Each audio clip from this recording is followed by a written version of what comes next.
Ça, c'était l'entrée. La dernière fois, ceux qui étaient là, j'avais demandé à Christian de faire jouer la Valkyrie de Wagner pour faire mon entrée. Mais là, j'ai dit, cette fois-ci, on va prendre de la musique que tu as fait, toi. Parce que Christian, j'en parlais tout à l'heure, mais il a fait de la musique pour accompagner le livre. Et donc, j'avais le goût que ce soit sur ces notes de musique à lui qu'on fasse notre entrée. Mais là, je me suis assis avant de rentrer triomphalement. Là, fait que vous me prenez moi comme ça, comme ça. Je vais commencer par des remerciements parce que je voudrais pas les oublier. Puis à la fin, on pense toujours à d'autres choses. Donc, d'abord, moi, je veux remercier Madeleine, ma compagne et l'organisatrice de l'événement avec moi. Christian Roberge à la technique sonore, mon frère. François Isabelle, qui est à la capture vidéo. Isabelle Savage, Thérèse Sainte-Marie, Daniel Kieboul, Jean Paradis, qui ont donné un bon coup de main à Madeleine pour l'organisation. Il y a Lise Kenville et Gontran Dumont qui sont à l'accueil et qui vont être à la caisse. J'en profite pour mentionner que on prend juste des super professionnels parce que Lise et Gontran ont tous les deux une maîtrise en mathématiques. Donc, s'ils font la caisse, ça devrait arriver. Ensuite, merci aussi à Alexandre Leblanc, qui est salut Alexandre, qui est cinéaste et membre de la scène. Donc, c'est lui qui fait la permanence pour nous ce soir. Donc, si on a des problèmes, c'est Alexandre qu'on voit. Et évidemment, bien entendu, mon intervieweur à vie, il n'y a pas le choix, c'est mon partenaire de rire, Danny Mouchard. Voilà, je pense que j'ai fait le tour. J'espère que j'ai pas manqué personne, mais c'est pas mal ça. Alors, je suis bien content d'être ici avec vous. Je suis surtout content d'être là avec Pierre. Donc, pour parler de ce nouveau roman, vraiment, puis je dis le mot roman parce que c'est, on va en reparler, mais un roman d'aventure, tout ça. Fait que j'aimerais ça qu'on commence par mettre un peu la table, Pierre, puis que tu nous parles un peu, puis tu nous fasses un petit peu le résumé de ce roman-là, de ce nouvel opus. Oui. Donc, je commençais par dire que c'est un livre qui est basé sur des faits réels. Alors, je vous raconte un peu l'histoire. Il y a un baron et une baronne russe qui, en 1903, décident de partir de Vladivostok et d'aller en Argentine monter les plus hauts sommets andins. Donc, c'est des aventuriers. Et pour leur retour, ils ont décidé de remonter jusqu'à Lima et prendre le bateau pour retourner à Vladivostok. Jusque-là, ça va très bien. Mais ils arrivent à Lima et c'est la peste. En 1903, il y a eu une grande peste à Lima et il n'y a aucun bateau qui est autorisé à quitter le port de Lima. Donc, ils sont pris là et donc le baron, lui, doit retourner. C'est un capitaine de la marine russe et il doit retourner. Donc, ils n'ont pas vraiment le choix. Et il rencontre un explorateur, un aventurier qui va leur proposer de les guider dans une expédition qui est assez kamikaze à l'époque, de traverser la cordillère des Andes et puis de se rendre par pirogue jusqu'à l'embouchure de l'Amazone, descendre l'Amazone jusqu'à la côte est du continent et de là prendre un navire pour retourner en Europe. Ils pourront repartir de là pour aller à Vladivostok. Donc, on peut s'imaginer ce que ça peut être comme aventure. Ben, aujourd'hui, probablement pas, mais en 1903, on était dans un autre monde et c'était quand même quelque chose de bien particulier. Moi, ça m'a frappé comme canevas, comme toile de fond. D'abord, c'est des barons. On se dit, bon, OK, une baronnie. Et elles, leur vrai nom, c'est des Meyendorff. Hein, Conrad Meyendorff. Si vous regardez derrière moi, là, on les voit, là, Conrad et sa femme qui s'appelle Nadine Meyendorff. Dans mon histoire, ils vont prendre tout à fait un autre nom, ça va être des Nikolaïev. Et donc, elle fait de la photographie. Donc, elle va traîner son appareil photographique, son trépied durant toute l'expédition, et par miracle, il n'y a aucune de ces négatifs-là qui va être perdue. Et elle va pouvoir faire développer des films rendus en Russie. Donc, c'est ce que vous voyez, la plupart des images que vous voyez, sauf quelques-unes, c'est le port de Callao, c'est pas elle. Mais, donc, c'est des photos qu'elle-même, elle a pris, là, Nadine Meyendorff. Donc, autrement dit, c'est basé sur une histoire réelle. Voilà. Mais que pour ceux qui ont déjà lu les autres livres, c'est quand même très différent. Moi, quand je l'ai lu, celui-là, on est vraiment un roman d'aventure, presque un peu. Moi, j'ai eu, pensé à Michel Strogoff, des choses comme ça. Fait, c'est vraiment très, très différent, puis à plein de niveaux aussi, je pense. Oui. Tout à fait. Moi, j'avais envie d'écrire d'autres choses. Moi, mes héros là, qui écrivent, souvent, c'est des auteurs qui écrivent pas le même livre, qui sont toujours ailleurs parce que tu te dis, OK, ça va être quoi le prochain roman? Ça va être autre chose. Là. Ça sera pas une répétition ou une série de romans qui en finissent plus. Par exemple, des policiers qui, avec toujours le même personnage qui reviennent. J'ai rien contre ça, mais j'ai envie d'aller ailleurs à chaque fois. Et dans le cas de mon premier livre qui était sur Eva Circé-Côté, la première bibliothécaire de la Ville de Montréal, j'avais fait le livre donc basé sur des faits historiques, mais je l'avais écrit au il, donc à la troisième personne, mais au présent. Donc, elle traverse la rue, elle fait ceci, elle fait cela. Le deuxième, qui est une histoire beaucoup plus près de moi, qui est au présent aussi, qui est le dernier rayon sur la gauche, qui est un roman policier, on va dire, mais humoristique, il est au jeu et il est aussi au présent. Dans ce cas ici, ce livre-là, il est au il, au passé simple. Donc, il alla, il fit, ainsi de suite. Parce que je trouve que ça allait avec l'esprit de l'époque, l'esprit des romans d'aventure du 19e siècle. Puis, quand on parle de Michel Strogoff, dans le fond, ça me dit aussi que je ne veux pas me comparer à Jules Verne. Mais comme lui, je parle de pays que j'ai jamais visités. C'est un peu, c'est ce qui nous rapproche, lui et moi. Puis cette idée-là, comment ça t'est venu? Parce que c'est ton troisième roman, mais c'est une idée qui t'est venue il y a quand même un petit bout de temps. Alors, oui, ce qui est curieux, c'est que je faisais des recherches en 2018. J'avais pas fini encore d'écrire mon livre sur Eva Circé-Côté. Et l'histoire d'Eva Circé-Côté, ça commence justement en 1903 avec l'ouverture de la première bibliothèque de la Ville de Montréal. Et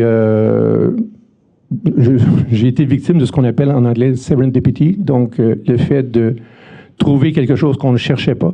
Et en faisant des recherches, probablement avec l'année 1903, je suis tombé sur ces personnages-là, cette histoire-là, de Conrad et Nadine Meyendorff. Et donc, je me suis intéressé à ça. J'ai commencé à lire, puis je me suis dit, OK, il y a quelque chose là-dedans.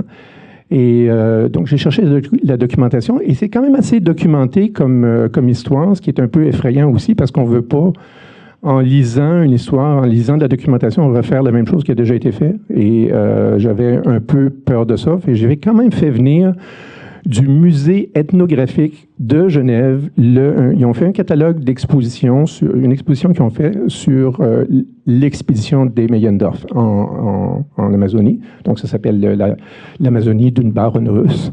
Et dans ce catalogue-là, il y avait des photos. J'en ai pris plusieurs, pas celle-là, évidemment.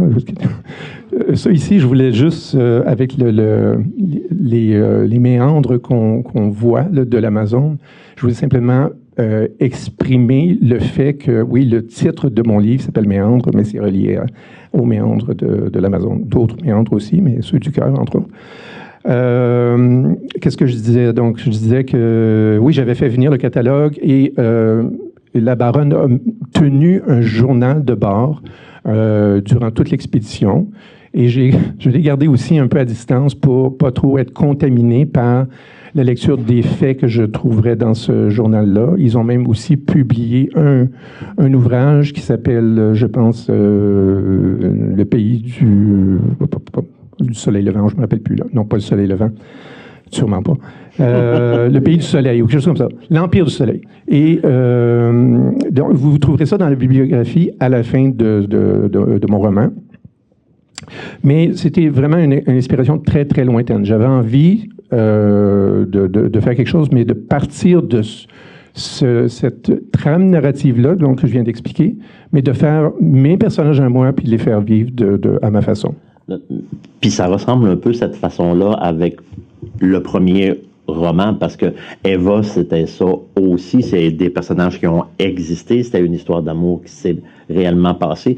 Et tu la travailles autour pour l'enrichir. Fait que, c'est un peu la même chose. Puis là, je vois une autre question. Ça demande beaucoup de recherche aussi, ce type d'approche-là. Oui, effectivement. Ça demande pas mal de recherche, surtout quand on ne veut pas trop se mouiller avec ce qui a été écrit par les personnages qu'on va exploiter. Et se mouiller, tu ne voulais pas aller dans l'Amazon non plus? Non, je ne voulais pas aller là. J'ai une amie qui est allée se baigner dans l'Amazon. Je ne sais pas si...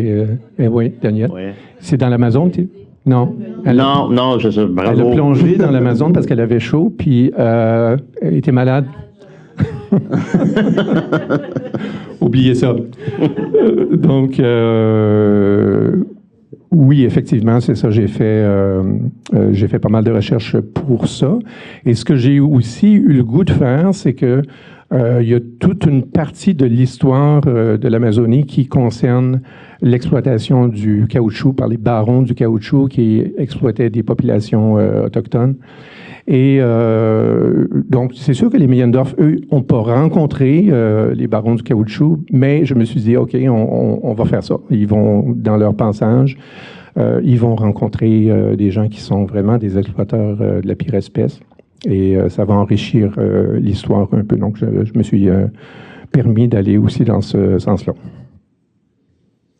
Oui, moi j'avais l'impression de suivre le roman, d'être dans cette place-là. Tout le long, je me demandais, est-ce que c'est vrai, est-ce que c'est, jusqu'à quel point. Fait j'ai trouvé que c'était très bien documenté. Je te l'avais pas dit avant, mais je te le dis maintenant. Alors, maintenant, j'aimerais ça qu'on parle un peu de ton processus d'écriture, de ta démarche qui comprend plusieurs étapes. Oui, c'est ça, c'est comme un tamisage successif. La première chose que je fais, j'essaie de compléter, faire un premier brouillon de mon roman. Et j'ai la chance de pouvoir compter sur un pool de personnes, d'amis, à qui je peux confier le roman, puis leur poser des questions, puis dire, est-ce que ça marche, ça marche pas, ou ainsi de suite. Donc, il y a eu une première étape où j'ai fait intervenir mes proches. Là, vous me direz, quand tu donnes à lire ton roman à des amis, à de la famille, ils vont être, je veux dire ça long, ils vont être complaisants. Merci, Christian. Non. je dirais que c'est le pire public. Je nommerai pas de nom ici, mais je vais quand même les nommer.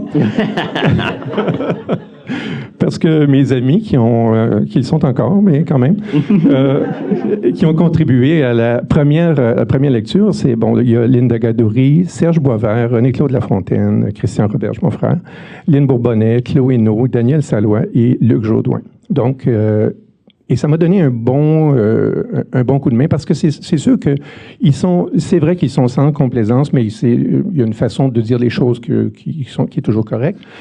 Mais je vous donne un exemple. Moi, j'avais écrit toute mon histoire, donc le baron, c'est des Nikolaïev, donc Anton et Nadia Nikolaïev qui vont rencontrer Walter Whitman, qui va être mon aventurier. Bon, donc je fais toute mon histoire et je me suis dit, ça se passe en 1903.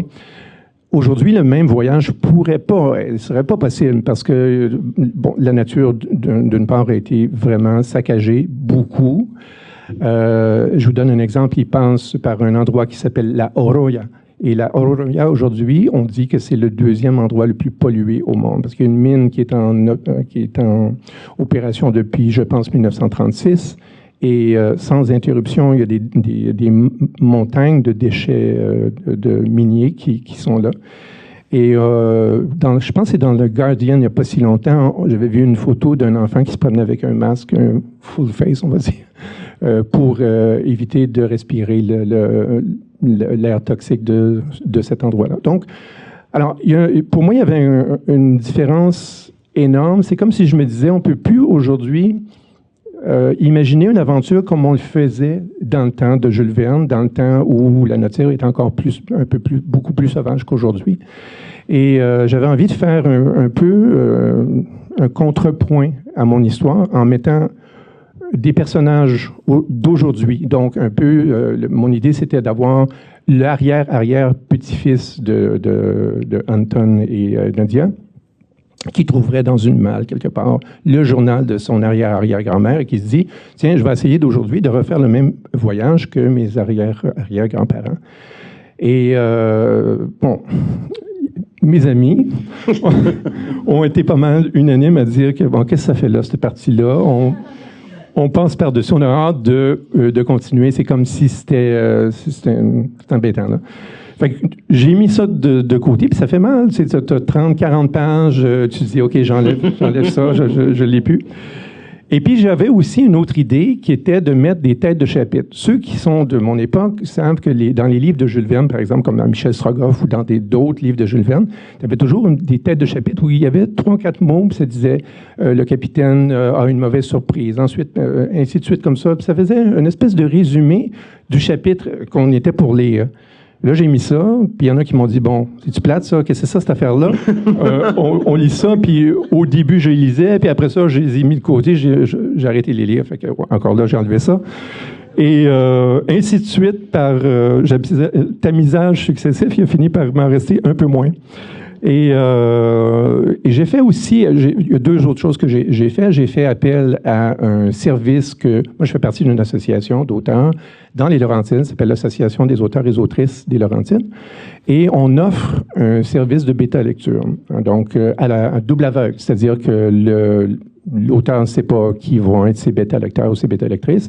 Et les bêta-lecteurs lectrices ne savent pas non plus, c'est le manuscrit de qui. Donc, c'est tout le monde, on est à l'aveugle. Et donc, j'ai aussi passé par là, qui ont un peu confirmé aussi les avis de mes amis. Donc, toujours avec gentillesse. Toujours avec... Quand c'est à l'aveugle, comme ça, c'est toujours très fin. Oui. Mais je dirais qu'en général, c'est vraiment très, très correct. Et finalement, pour couronner le tout, j'ai envoyé mon manuscrit à une firme d'accompagnement littéraire qui s'appelle le Pigeon Décoiffé, qui, eux, font, moyennant une tarification, une lecture du manuscrit, vont donner un avis professionnel. Je serais porté à dire que ce que j'ai reçu de mes amis et du service de bêta-lecture de mon association, ça donne à peu près la même chose. C'est à peu près comparable à... c'est du niveau, je dirais, professionnel. Parce moi, je pars d'un questionnaire d'à peu près 18 questions, je pense, à développement. Bon, est-ce qu'il y a des personnages superflus? Est-ce qu'il y a des chapitres superflus? Est-ce que, bon, il y a des choses qui marchent mieux? Et je suis arrivé à peu près au même résultat. Par contre, ce que j'avais envie de vérifier, c'est qu'on est peut-être dans une époque où il y a des sensibilités plus grandes sur quand on parle de cultures qui ne sont pas les nôtres, comment on s'y prend, comment on travaille avec ça. Et j'ai posé la question directement à cette firme-là d'accompagnement littéraire pour me faire dire que non, finalement, c'est correct. Là, je n'ai pas essayé de faire parler des populations indigènes en me mettant des mots dans leur bouche que je ne sais pas ça serait quoi leur réaction de toute façon dans un contexte donné. Mais ce qu'on me dit, puis ce que je trouvais intéressant, c'est que moi, des personnages qui vivent en 1903, ils peuvent parler d'une population indigène en disant des Indiens, des indigènes, parce que dans le contexte de l'époque, ça pouvait se dire. Par contre, dans la narration, moi, comme narrateur, ben, c'est moins acceptable. Donc, je vais dire des autochtones plutôt qu'indigènes ou des choses comme ça. Fait que c'est peut-être le niveau de langue que je trouvais intéressant de me faire un peu rassurer sur qu'est-ce qui devait être pris en considération là, pour ne pas manquer de respect là, à personne là-dedans. Par contre, ce que j'ai envie de dire, puis je vais vous citer quelque chose, parce qu'on parle de sensibilité à ce niveau-là, au niveau de l'appropriation culturelle ou de prendre la voix de quelqu'un qui n'est pas la nôtre.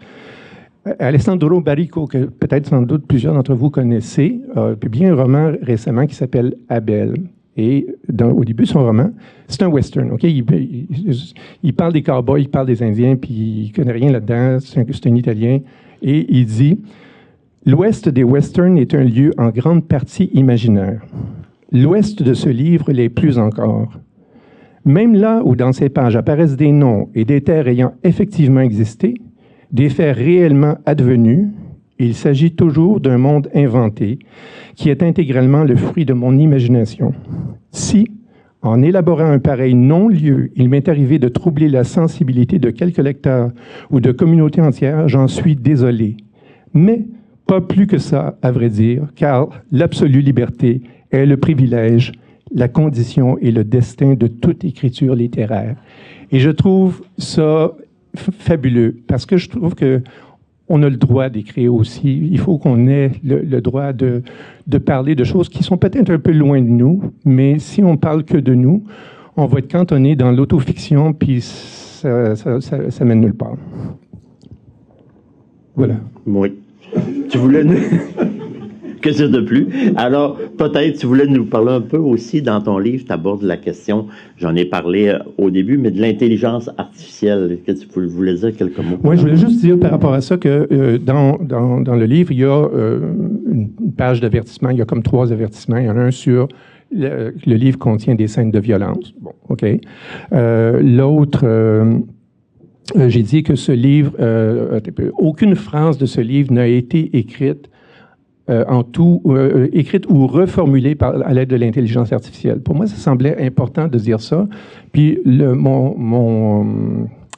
ma politique là-dedans, c'est je vais jusqu'au point de dire, OK, je me sers d'Antidote. Mais Antidote propose des fois des reformulations de phrases parce qu'il va dire à certains endroits, je constate qu'il y a une rupture ici. Bien, la rupture d'Antidote, c'est pas nécessairement la mienne. Et je trouve que quand on se fie trop à des outils d'intelligence artificielle ou des outils avancés de réécriture, ben on perd pourquoi pas donner tout ça à l'IA, puis ben pas l'IA ma fille, là, mais j'ai bien fait de la nommer l'IA parce que il y a un peu de ça aussi. Oui, c'est ça. Donc, je veux me tenir absolument loin de ça, de ce type de démarche-là. Voilà. Je pense que une chose qu'on voulait, qui est le fun quand on fait un lancement comme ça, c'est que tu t'adresses à tes lecteurs. Il y en a une partie dans la salle qui l'ont déjà lu, qui vont le lire. T'aurais-tu quelque chose de particulier que tu voudrais dire à tes lecteurs ou tes lectrices? Oui, merci de poser la question. Ben oui, c'est ça. Je suis correct. Hein? Oui, c'est spontané comme entrevue. Ah oui, ben écoute, je fais ça. Écoute, oui. Moi, ce que j'ai envie de vous dire comme lecteur, comme lectrice, c'est la résonance d'un travail, d'une œuvre. Ça dépend du lectorat. Hein? Donc, ce que j'aimerais vous dire, c'est que si vous avez détesté le livre ou que vous ne l'aimez pas, écrivez-moi. Mon adresse est sur le petit signet qu'on va vous remettre avec le livre. Si vous avez aimé ça, parlez-en autour de vous, parlez-en sur les réseaux sociaux. Et une chose qui aide beaucoup, c'est, vous savez, moi, je crois beaucoup aux librairies indépendantes. Donc, je n'ai pas envie de vous référer à Renaud Bré ou à Chambaud. Mais si vous allez dans une des 150 librairies indépendantes, bon, le livre risque d'y être ou pas, ou en tout cas, vous pourrez le demander. Mais surtout, ce que vous pouvez faire, c'est faire une critique à même la plateforme leslibraires.ca. Et ça, c'est très utile. Il y a aussi d'autres services comme Babelio. Babelio, je ne sais pas s'il y en a qui connaissent ça, babelio.com, c'est une application qui nous permet de constituer sa propre bibliothèque. Donc, on lit un livre, par exemple, on va juste scanner avec notre téléphone le code barre du livre, ça va rentrer dans notre bibliothèque. Et puis, si on fait une critique dans Babelio de ce livre-là, ça s'en va chez leslibraires.ca. Donc, tout ça, c'est un écosystème qui se parle et c'est vraiment le fun pour un auteur d'avoir ce genre de résonance-là. Ça aide. Voilà.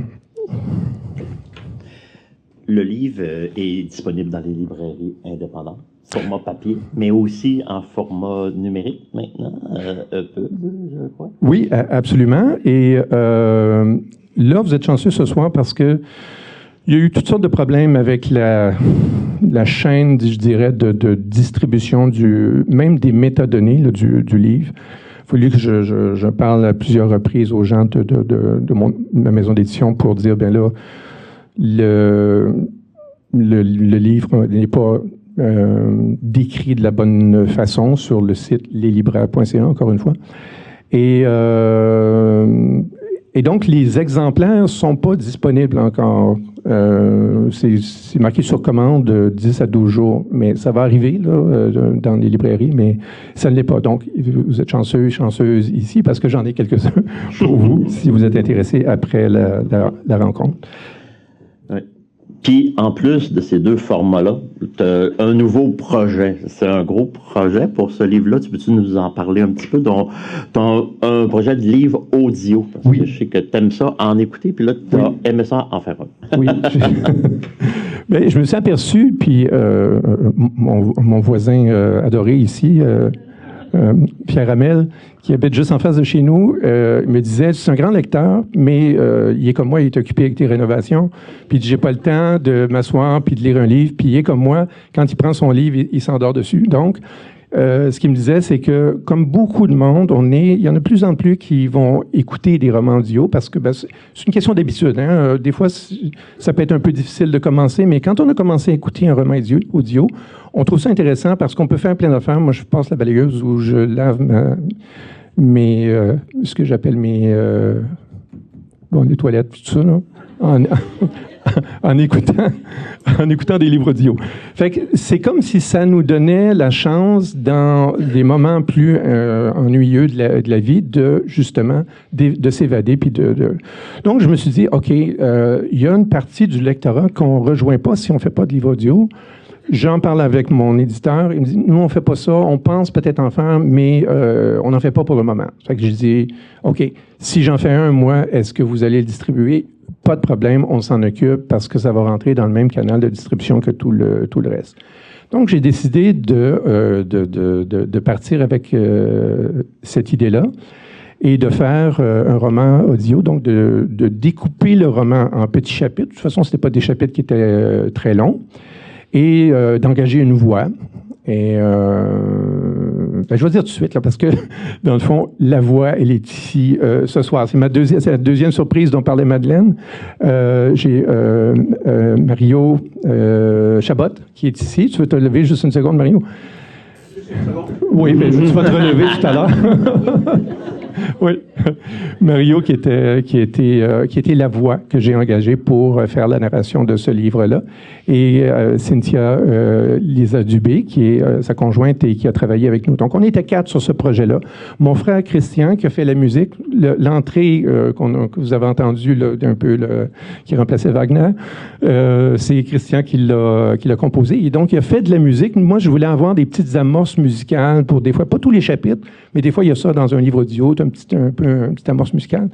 Puis Christian avait été inspiré par le livre, puis il a fait plusieurs pièces qu'il a réunies sur un album qui s'appelle Tropique, que vous pouvez trouver sur des plateformes sur Spotify, entre autres, sur SoundCloud, sur Bandcamp. Et fait qu'on a pris des extraits de ça et on a travaillé. On a géré ça comme un projet, je ne sais pas s'il y en a qui utilisent Teams, mais on a géré ça comme un projet Teams avec des demandes. Et puis, donc, j'envoyais un chapitre à Mario. Mario lisait le chapitre, il m'envoyait le fichier sonore. J'écoutais le fichier sonore avec le PDF à côté. Oups, il y avait 2-3 mots qui n'étaient pas tout à fait les bons. Je mettais ça dans un fichier Excel à telle seconde, telle minute, il y a eu tel problème. Retourne ça à Mario. Il refaisait une deuxième version qui m'envoyait. J'envoyais ça à Christian qui il égalisait le son puis il rajoutait la plage sonore. Ça a été un méga projet quand même. Ça nous a occupés. Puis moi, ce que j'avais demandé, c'est que je voudrais que, je pense que c'était le 17 septembre ou le 24 septembre, il faudrait que tout soit fini parce que je veux que tout parte en même temps chez l'éditeur pour qu'on s'en aille et que le livre audio soit disponible en même temps que la version EPUB, donc la version pour liseuse numérique, et la version imprimée. Donc, ça, c'est fait et c'est disponible maintenant. Voilà. Donc, écoute, puis là, on est rendu à l'étape que tout le monde attend, la lecture d'un des extraits pour qu'on entende cette voix-là, qui est quand même très différente de tes autres romans. Tu changes souvent la voix. Quand je dis la voix, c'est le ton. Ouais. Fait que moi, j'ai trouvé que lui était différent des deux autres. Fait que peut-être ça serait le temps de... C'est sûr que je me suis amusé avec... comme je me suis amusé... Non, peut-être pas avec le premier. Le premier, je me sentais celui sur Eva sur ses côtés. Il y a comme un devoir de mémoire où tu dis, tu veux pas être, comment je dirais ça, dont... ne pas rendre justice à des personnes qui ont réellement vécu. Donc, je me sentais pas libre de mes mouvements dans ce livre-là. Quand j'ai eu fini ça, j'ai fait le livre sur Freddie Washington, qui est mon détective bibliothécaire. Et là, je me suis vraiment laissé aller. D'ailleurs, bon, je sais qu'il y en a plusieurs qui m'ont demandé la suite des aventures de Freddie, qui n'est pas ça, là. Mais je vais y travailler après celui-là. Et là, j'avais le goût d'écrire des scènes vraiment des scènes d'aventure, des scènes d'action, pour dire, OK, là, il va se passer quelque chose. Il faut qu'on s'assoie haletant. Puis c'est un défi. C'est complètement différent d'écrire un livre d'amour, d'écrire un livre avec plus de réflexion, ou même un livre d'humour, comme l'était mon Freddie Washington. Et j'ai aimé ça, ce défi-là. Alors, ce que je vous propose ce soir, c'est d'écouter un extrait, mais c'est pas moi qui vais le lire, ça va être la voix que j'ai engagée.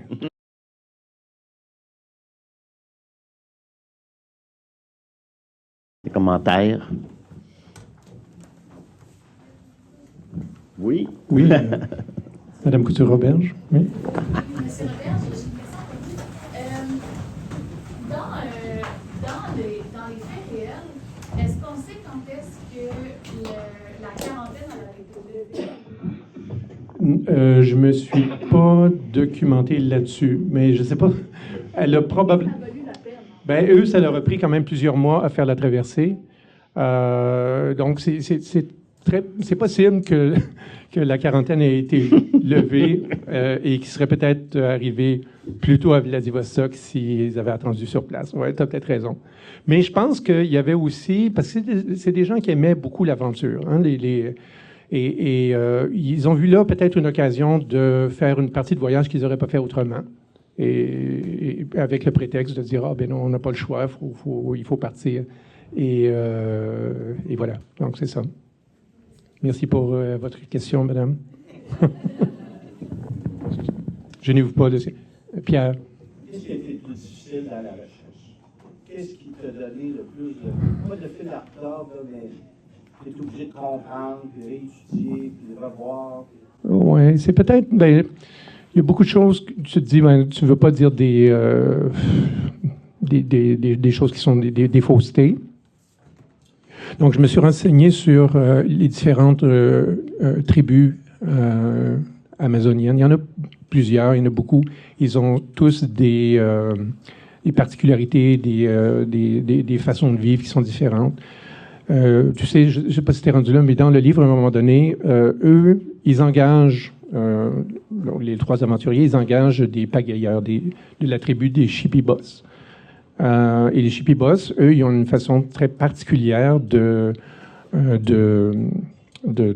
chasser la tortue de rivière. Ils prennent leur arc, ils bandent leur arc avec une flèche et ils tirent vraiment en direction en verticale. Et la flèche, en retombant, prend de la vitesse et se loge en plein milieu de la carapace de la tortue. Ils tuent la tortue de cette façon-là. Donc, ça prend pas mal de dextérité et Whitman dit au couple de barons, il dit, restez pas à proximité et n'essayez pas ça à la maison, de faire ce genre de choses-là. Donc, ça m'a intéressé de voir un peu qu'est-ce qu'il y avait de particulier dans les différentes peuplades qu'ils rencontraient et en essayant d'être le plus juste possible. Mais il faut quand même, c'est vrai, ça prend quand même pas mal de recherche pour arriver à ça. L'autre partie, c'est tout ce qui s'appelle l'extraction du caoutchouc, les barons du caoutchouc. Il y a un personnage qui est horrible dans ce livre-là, qui s'appelle Julius César Arana. Donc, Arana est un monstre qui a exploité des milliers et des milliers de personnes de tribus indigènes pour faire l'extraction et les tuer à la tâche. Il y avait des gens qui travaillaient pour lui, qui faisaient les surveillants, mais finalement, à un moment donné, ils ne surveillaient plus rien du tout. Tout ce qui les intéressait, c'est de tuer des gens, puis pour un oui ou pour un non. Donc, à un moment donné, l'extraction du caoutchouc était plus importante. C'est comme ils sont dans un monde un peu parallèle où tuer est plus réjouissant, plus distrayant que d'avoir une bonne récolte. Donc ça, c'était quand même terrible et je me suis basé beaucoup là-dessus sur un rapport d'un ingénieur américain qui s'appelait Walter. Je ne l'ai pas appelé Walter parce que j'avais plusieurs Walter dans mon histoire. Donc son vrai nom, c'est Walter Ernest Hardenberg. Et donc je l'ai appelé Ernest Hardenberg et lui a produit un rapport qui a été publié.